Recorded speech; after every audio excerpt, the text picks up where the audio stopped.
And so I just hit it to get it to wake up.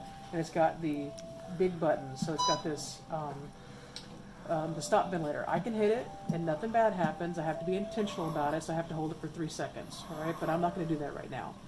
So if I'm looking at it, this is going to be the pressure waveform that's telling me the peak pressure that's taking to ventilate.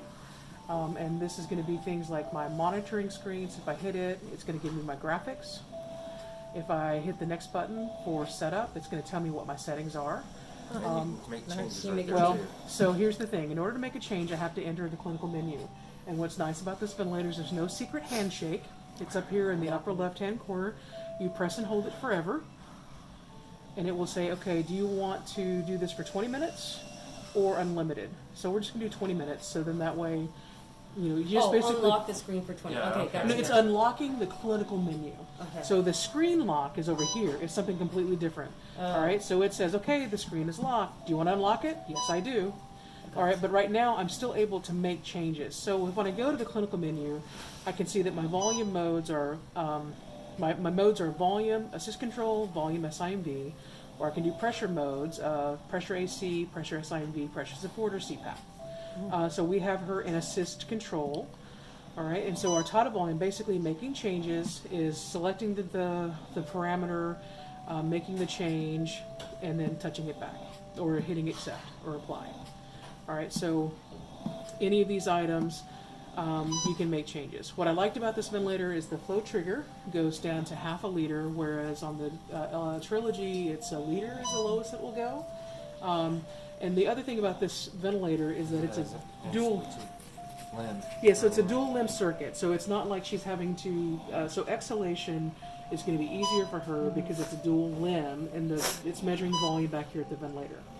I would say, so this is our giving us a high pressure alarm. So we can just the silence button is here. All right. So one of the things that I would say is that with medications is I would use the servo filter and change it. At least let's change it every day. Because you can see water that will accumulate in here. But yeah, so I would just change it every day. All right, so kind of to go back for a second. So these are our settings, the main settings. So we have the ability to give sigh breaths. Oh, show me how to do that because I was trying to figure it out last night. Okay, so manual breath. So the manual breath is over here. So right now the manual breath is set at a magnitude of 110% of her set tata volume. So it's going to give her a tata volume of 115 cc's. If I didn't want to do that, I could just change the magnitude. If I wanted to match her tata volume, then it's right there. Now I was trying to figure it out. I didn't understand what it was. Yeah. So in order to give a manual breath, that button is this guy here. All right. But what I want everyone to know is that there's really no need to give her manual breaths, because, and what I'm saying is, if you get to the point where you think she needs manual breaths, we should consider using the bang. Yeah. All right. Because when she clamps down, it doesn't matter how many times we give her a breath. It's helping her re-recruit and open up, and we can probably do that better with the ambu bag. Okay. All right. So, from a nursing standpoint, we're not making any changes. From an RT standpoint, we're not making any changes. And so, if there's questions about is the ventilator working, well, let's just put her back on the servo, which she's not really had any issues. She's been quite happy. All right. So. The screen lock, so this was the monitor, this was the setup, this is going to be our alarms. So there's 3 different pages of alarms, or actually I guess there's 5. So inspiratory tata volume, expiratory tata volume, inspiratory minute ventilation, expiratory minute ventilation, and then our peak pressure. Her peak pressure is maxed out at 55, which we were 60 or 65 on the servo. All right, the alarm 2 is going to be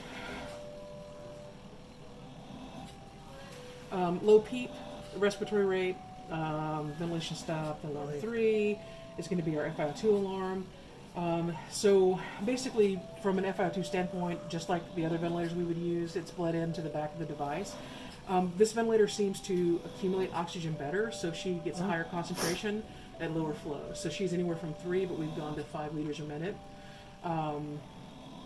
when she's having her spells. But she's been satting great the majority of the time. Apnea response, the apnea detection is set for 10 seconds, but she's on a rate of 15, and the disconnect alarm. So one of the things that's nice about the ventilator is that when we set it up, it does this see if I can find what it was. In the setup, we do this setup assistant, and then there's also this circuit sensing. So it actually, when I tell it what circuit it has, it will learn the circuit and learn the resistance. So it's better detecting leaks and disconnection because it knows what the circuit resistance is. This is also where we can change the interface, so it's invasive.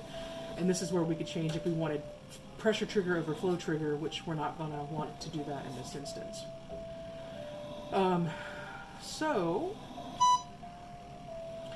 And looking at all of the things, this is going to be our pressure, this is going to be what's measured from the ventilator, and this is a way of toggling through the different menus. And so then the key things is knowing how to unlock the clinical menu, which is just holding the unlock button until it unlocks. And if I want to go ahead and lock it, I want to exit the clinical mode, yes, and so it gives us this big button. So my choices are to stop the ventilator, or I can still go through and take a look at all of the different things that we have available to us. I can also go into the information, actually where was that again? Our trends and monitoring. So this is where we're going to see all of our settings in one place. So, you know, it's saying that she's getting about 60% oxygen. How low does this ventilator go down to?